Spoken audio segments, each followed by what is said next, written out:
Okay, folks, here we are again, and the shocking reality that I'm becoming aware of is as bad as they are, some of you are actually watching these videos. So I suppose the way I look at it is, if you have to listen to my boring voice for 40-minute classes a week, well, what is 20 minutes every now and then on YouTube?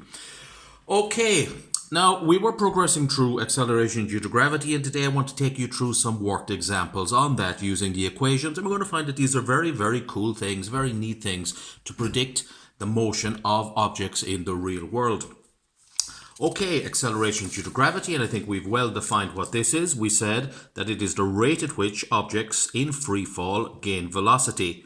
The rate at which an object gains speed as it moves down, attracted by gravity. Free fall, of course, means the only force working on it is, the only force that the object is experiencing is the gravitational force. We've also said that the value of acceleration due to gravity is 9.8 meters per second. An object falling under gravity and no other force, and I'm ignoring air resistance there, of course, an object falling under gravity will gain 9.8 meters per second every second that it's falling. And the more modern way of writing the units are that way, but those are perfectly acceptable if you give them in a Leaving Cert exam too as well.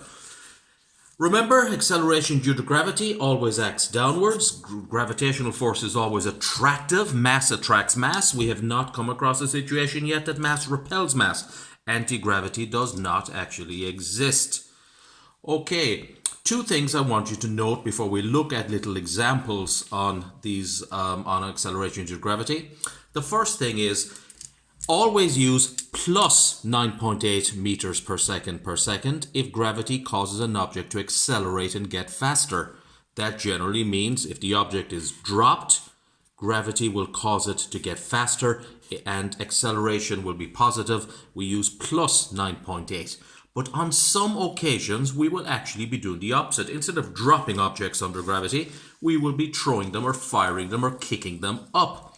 So if gravity causes something to deaccelerate, when you drop an object, it gets faster. But when you throw an object up, gravity works against its motion and gravity tries to deaccelerate or slow it down. So always use minus 9.8 meters per second if gravity is causing something to slow down. That actually means that gravity is a class of things known as a vector. And we're going to define what vectors are later, but I'll give you a little heads up. A vector is a quantity that the direction is important. The direction of acceleration is very much important. Okay, that's that. Now we're going to move on to a little example question. Okay. We'll look at the example question. A coin is dropped from the top of the Eiffel Tower, Paris. Now that's careless. Calculate its velocity 3 seconds after it has dropped, or being dropped.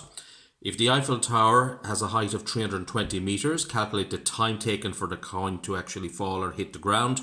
And what is the velocity of the coin as it strikes the ground, ignoring air resistance? Okay. Now, let's just look at this here. Well, we've got the example question there. And the first part is, what is the velocity of the coin 3 seconds after it's dropped? Well, I'm just going to fill in my values here. Well, we said the coin was dropped, so its initial velocity is 0. It was dropped. What's its final? Well, it's 3 seconds after it's dropped, so the time is 3 seconds. We've no idea what the velocity is after 3 seconds, and we're not asked it. Oh, sorry, we are. Apologies, that's the question. So that's what we're looking for. And what acceleration is the coin under? Well, it's under 9.8 g. And of course, gravity will accelerate it down. The coin will gain speed as it falls. Now, the distance the coin drops, we're not told, we're not asked for, so we can ignore that. So we're dealing with the initial velocity of the coin. We're looking for the final velocity of the coin. We know the acceleration the coin is under, 9.8, and we know the time that we're talking about after 3 seconds. So we must pick out, in order to find v, this is our unknown there, the final velocity of the coin after 3 seconds, we must pick out our formula. And we must use these formulas. These are on page, I think, 50 of the maths tables, one of those pages. You should be well aware of them. But which of these formulas should we use? Well, we simply can't use the last two because we don't have the distance in it. This one we can't use because it doesn't have final velocity v anyway. This one has final velocity v, but it's also got another unknown s distance. We don't have that, so we're stuck with the first one up there. So the first thing we do, this is part A, we're going to write down v equals u plus at. That's the formula to use. Now we're looking for v, so we're going to leave that as v, where we know what u, the initial velocity of the coin, is. It was dropped, plus what was the acceleration, plus 9.8. Now we don't always have to put the plus in, we know it's a positive number, and it was after 3 seconds, the coin has fallen, 3 seconds, what is the final velocity after 3 seconds? Okay, so it's 3 by 9.8, doing that in my head, that should be 29.4 meters per second. So 3 seconds after the coin has fallen, it's going a fairly fast 29.4 meters per second. Answer plus appropriate units. Okay, nothing wrong with that. We will keep moving on. The second part was, if the height of the Eiffel Tower is 320 meters, calculate the time taken for the coin to fall to the ground. Okay, well, we're going to go U, V, A, S, T again. And we still know that the starting velocity of the coin is still 0. The velocity as it hits the ground, we don't know and we're not asked for. The acceleration is still plus 9.8 meters per second. The distance now the coin falls is 320 meters, and we're looking for the time. Now, I'm going to forget about v there because we're not asked for it. The first v was the v after 3 seconds. Now it's going the whole distance down. That's going to be a totally different v. So which formula can we use now? Well, we want a formula with u, a, s, and t in it. U, A, well, we can't use the first one, no S. U, A, S, but there's no T. There's no T, we're looking for that. So we're stuck with the middle one there. So it's the middle formula, S equals UT plus a half AT squared. That's the equation of motion we have to use here. Now let's plug everything in. Do we have the distance the coin falls? Well, we're told it falls right to the ground, 320 meters. What is the starting speed u of the coin? It is still 0. What's the time taken to fall? That's t, but of course t multiplied by 0 will be 0. Plus a half, I'm going to go 0.5. Acceleration is 9.8 by t squared. Okay, we'll simplify this. 320 equals 0 by t is 0, so I'm going to ignore it, plus 0.5 by 9.8, which is 4.9 t squared. And we've got a nice little equation there, and we're going to try to simplify this just a little bit. Well, I want t. I don't want 4.9 t squared, so I'm just going to divide that side by 4.9. And of course, you just can't divide one side of an equation by 4.9 if you don't do the same to the other side. So I'll divide that by 4.9 as well. What was the advantage to me of dividing this side by 4.9? Well, 4.9 cancels with 4.9 to give me t squared equals 320 over 4.9. T squared equals 320 over 4.9. And of course, if I work that out, get my trusty calculator, 320 divided by 4.9 equals, I get 65.31. Now I get the square root of that, because if t squared equals 65.31, t is the square root, so I get the square root of that, and that equals 8.08 seconds. So if you drop an object, a coin, off the top of the Eiffel Tower, it will hit the ground just over 8 seconds later. Of course, that's ignoring air resistance. Air resistance will slow it down. It will take some of that speed off it, and it will be a little bit longer than that. But we were told to ignore air resistance. Okay. The last part of the question was the speed, the velocity of the coin as it hits the ground. This is part C. I'm just going to write U, V, A, S, and T there again. Still the same U, 0. Still the same A, 9.8. It's still acceleration, pulling it down. The distance is 320 meters. The time it takes to hit the ground, we were told 8.08. Well, weren't told, we actually calculated it. And we want the final velocity. Well, you might notice that we've used two of the equations. We've used that equation and that equation. So guess what? It's probably the turn of this one to make an appearance.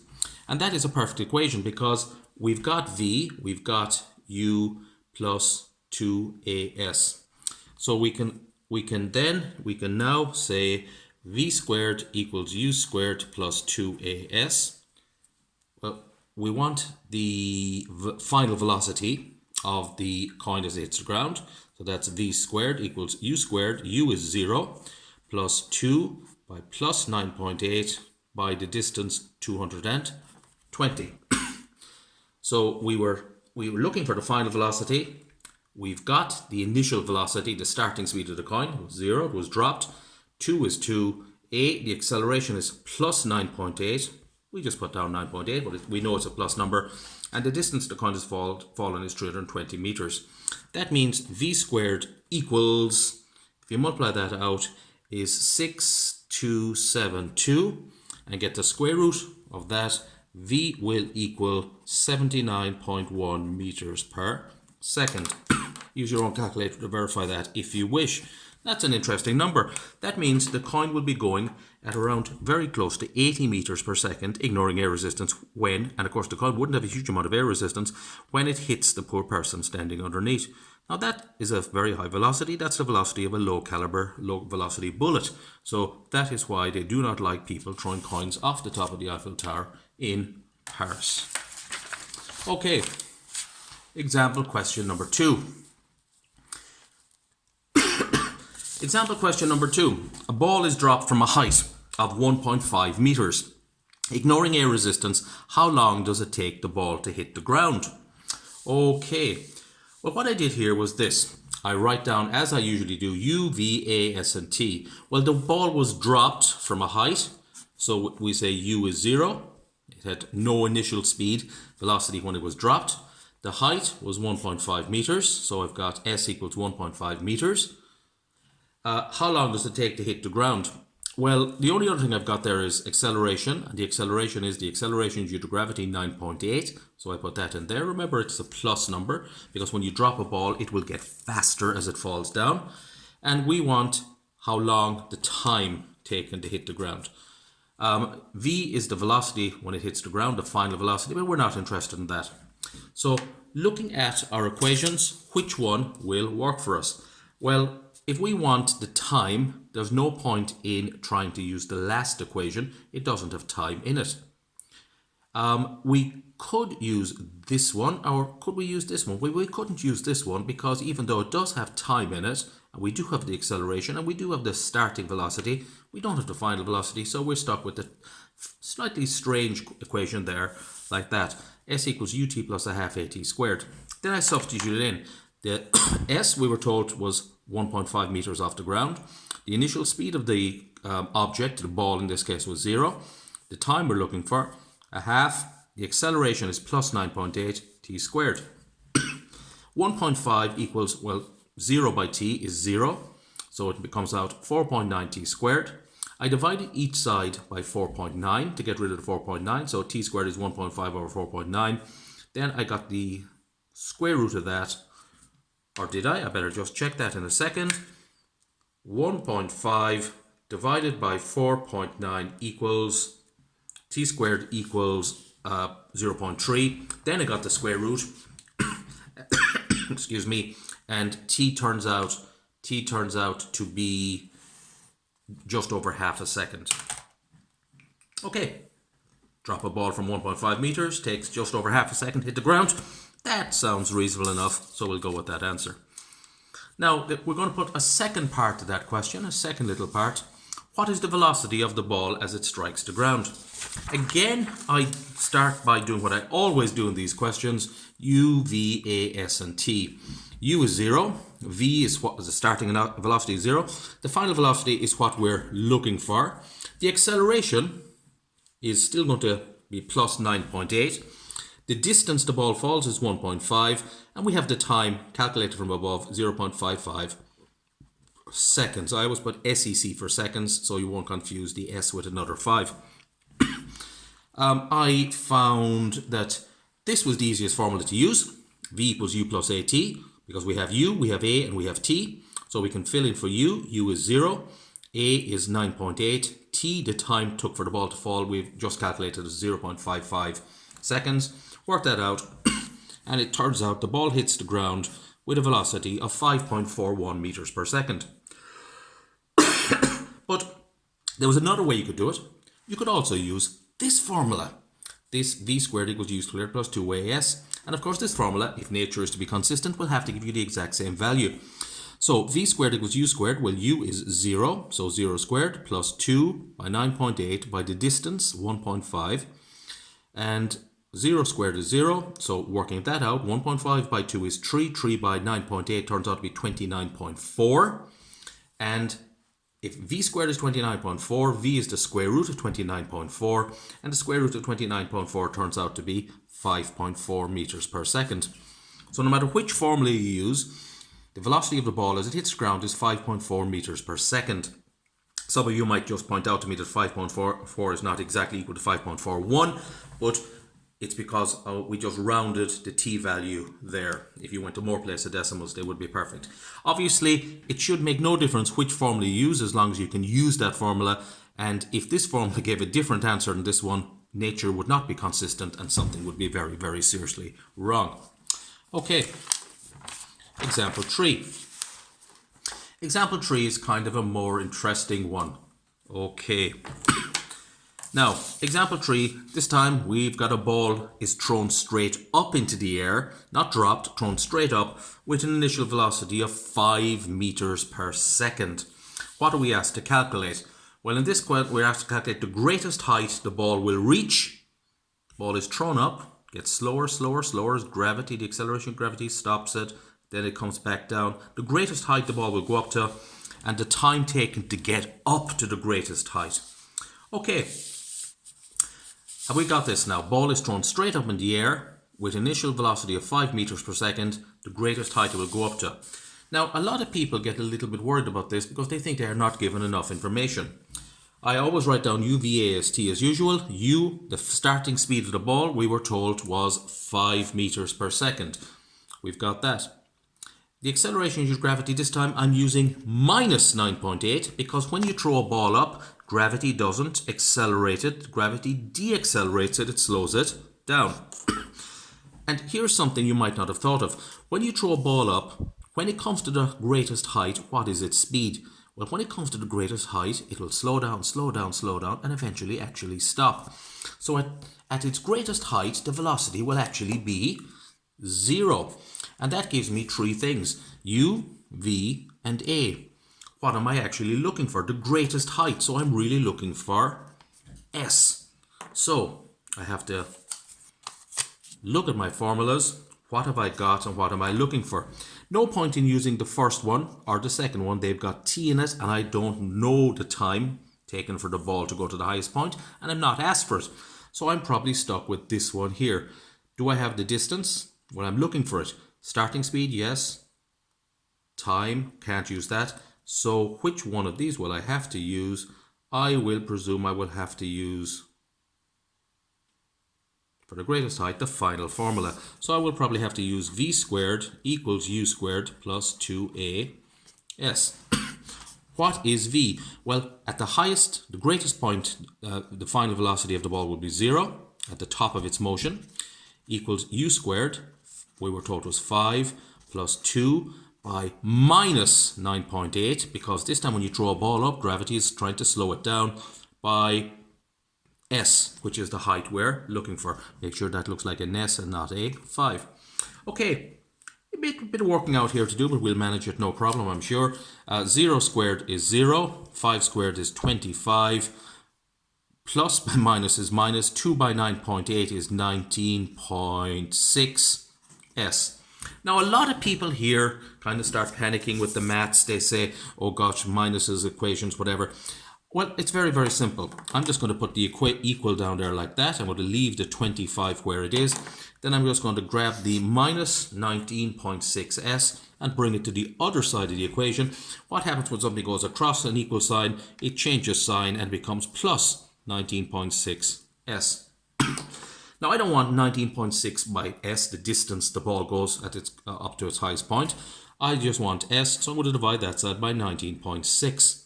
Now if I divide that side by 19.6, I have to divide that side by 19.6 because you have to be consistent in your mathematics. So s equals 25 over 19.6.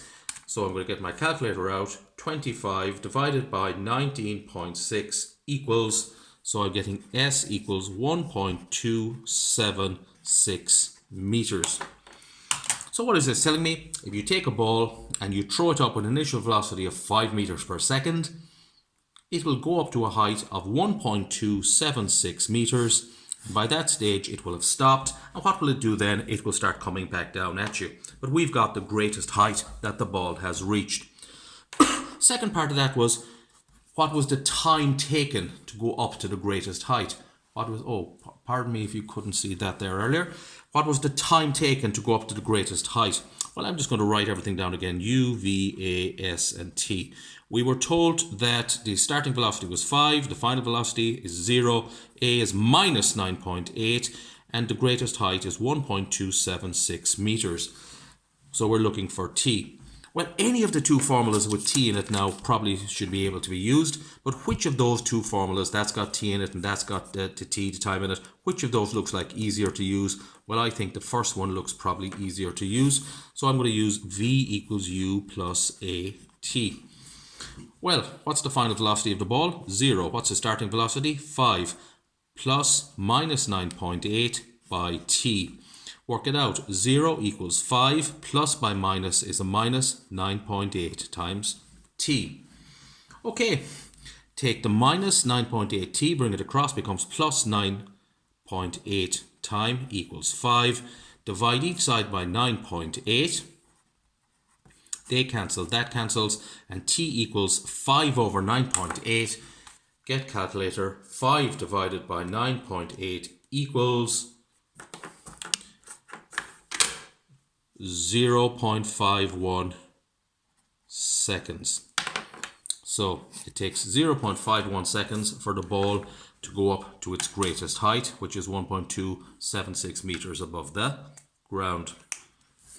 Okay, example 3. We're going for one more, then we're finished, don't worry. Didn't want this to be this long, but still. This is a really good one. This one is actually going to be a bit more challenging, so stay with it. As boring as it might be, stay with it. David kicks a ball straight into the air with initial velocity of 12 meters per second. Find the greatest height that the ball will reach. Okay, let's have a look at this. There is David, there is the ball, and David kicks this ball, and to make this one a little bit easier, we'll just make sure the ball is actually on the ground before he kicks it. David kicks the ball, it goes straight up in the air, and then of course it comes down. So the ball kind of goes a little bit like this and comes back down to ground level like that. Now we want the greatest height the ball will reach. So we're just going to write down our U, V, A, S, and T there again. I do this religiously. What is the starting velocity of the ball? We're told it was 12 meters per second. When the ball goes to the greatest height, what will its speed? Now remember, we're talking about two different types of motion here. I'm really talking about motion in up and down direction here, even though the ball might be going that way as well. What is the velocity going up at the greatest height? Well, it will be 0 meters per second. What will the acceleration be? It will be 9.8 meters per second. What will the height of the ball be? We do not know. That's what we're looking for. So U, V, A, and S. Which formula has U, V, A, and S, but no T in it? T there, so we're stuck with the middle one there. So what we're going to have to do is say S equals UT plus a half AT squared. The height the ball will go up to is U, which is 12 by the time. Oh, did I choose the wrong formula? I did choose the wrong formula. Apologies for that. The formula I should have chosen was V squared equals U squared plus 2AS. Because we know the final velocity of the ball, it's 0 squared. We know the starting velocity of the ball, it is 12 squared plus 2 by minus 9.8. Why do we choose minus? Because gravity will cause the ball to slow down by the distance which we're looking for. Okay, I almost made a mess of that, but I caught myself in time. 0 equals 144. 2 by 9.8 plus by minus is minus, and that comes out as minus, now surely have this worked out already, 19.6 times S. That means if you bring the 19.6 over, 19.6 times S equals 144. Divide each side by 19.6, S equals 144 over 19.6, which equals 7.35 meters. So if you kick a ball directly up into the air with an initial velocity of 12 meters per second, it will go exactly 7.35 meters up into the air. Here is a very, very interesting little bit at the end though. This is a really one, sometimes would come up in an honours paper, but not that very often. Find the times that the ball will be exactly 5 meters above the ground. Look at that question. Is there anything really interesting in it? Find the times that the ball will be exactly 5 meters above the ground. I'm focusing on the plural there of times, because if you kick a ball directly up into the air, it will be 5 meters above the ground on the way up. And it will also be 5 meters above the ground on the way down. So there will be actually 2 times when the ball is 5 meters, exactly 5 meters above the ground. Now, what kind of equation will give 2 separate answers? Well, the kind of equation that will give 2 separate answers is an old friend of yours. It's called the quadratic equation. If I can remember it, I haven't used it for a while, it's minus b plus or minus the square root of b squared minus 4ac over 2a. You surely have come across that somewhere. At least I hope you have in maths, otherwise I'm wasting my time here. Now you probably have asked yourself over the years, where did that formula come from? Who actually originated it, and who actually came up with it, and where did all this happen? Well, if your answer was Muhammad bin Musa al-Kalawashami, then in Baghdad in about 820, the 9th century, then you were totally correct. That formula is very old. So we're going to actually apply that formula to this situation and try to get the times when the ball was exactly 5 meters above the ground. Let's see what our initial conditions were. Okay, I appreciate this one's got a bit messy, but still stay with it. The ball was kicked up with an initial velocity of 12 meters per second. Now, we're going to just cross that off because we said that the highest point of velocity was 0, but we want 5 meters above the ground, so we don't know what the velocity is. The acceleration is 9.8 negative because we always take it from the initial condition, and when you kick the ball up, gravity will be slowing the ball down. I know when it gets to the highest point, it would be accelerating it down, but we always put minus in these conditions to start. And the distance, well, we said 5 meters above the ground, and we want the times. There'll be 2 of them like that. So I'm going to, well, obviously if it's a quadratic equation and there's 2 answers, we'll have to use s equals ut plus a half at squared, because that is a quadratic equation.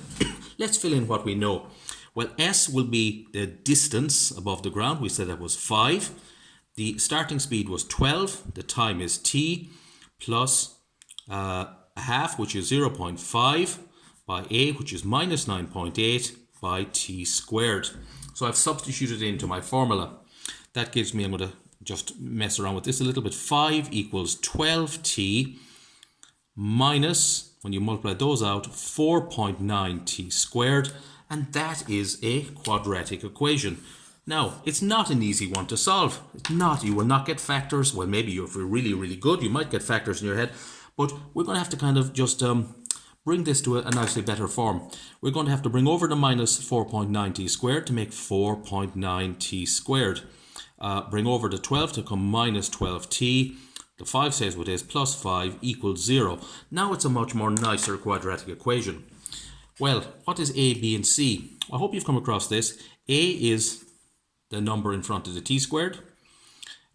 B is the number in front of the t, which is minus 12. A, of course, is 4.9. And C is the number on its own, which in this case is 5. So I'm going to just shove all those numbers into this equation, minus b plus or minus square root of b squared minus 4ac, the famous, I often call it the Arabic formula that came from Baghdad way back in 820, the 9th century. So what is b? B is minus, so it's minus b. B is minus 12, so it's minus minus 12. Plus or minus, that's where we get two separate answers. The square root of minus b, which is minus 12 squared, minus 4. A was 4.9, C was 5 over 2A. A is 4.9. That gives me minus by minus is plus 12, plus or minus the square root of all that works out. When you work it out, minus 12 squared is 144 by all that, which works out at 4 by 20, 20 by 4.9. And when you work all that out, it goes square root of 46. So it's 12 plus or minus the square root of 46 over 9.8. Excuse me. That works out as 12 plus the square root of 46 over 9.8, or 12 minus the square root of 46 over 9.8, leading to two answers, 1.92 seconds and 0.43 seconds. So what is that really telling us about the situation above? That is telling us that after 0.53 seconds, the ball is 5 meters off the ground, and sometime later, after 1.92 seconds, the ball is also 5 meters off the ground. So we did a nice bit of complicated maths there to work out a real solution of a real world problem. Okay, that last question got a little bit messy. It got a little bit messy. And I know I've kind of said a half an hour, and I've gone over half an hour. And if you knew how long it took to upload these videos, a half an hour video would take about 3 hours. Okay, so what I'm going to do now, stop, which is a good thing to do. And I'm going to give you about 1 day, 24 hours to look at this little video, and then a couple of questions, maybe 7 or 8 questions based on this kind of stuff. Okay, thank you for being patient. Take care.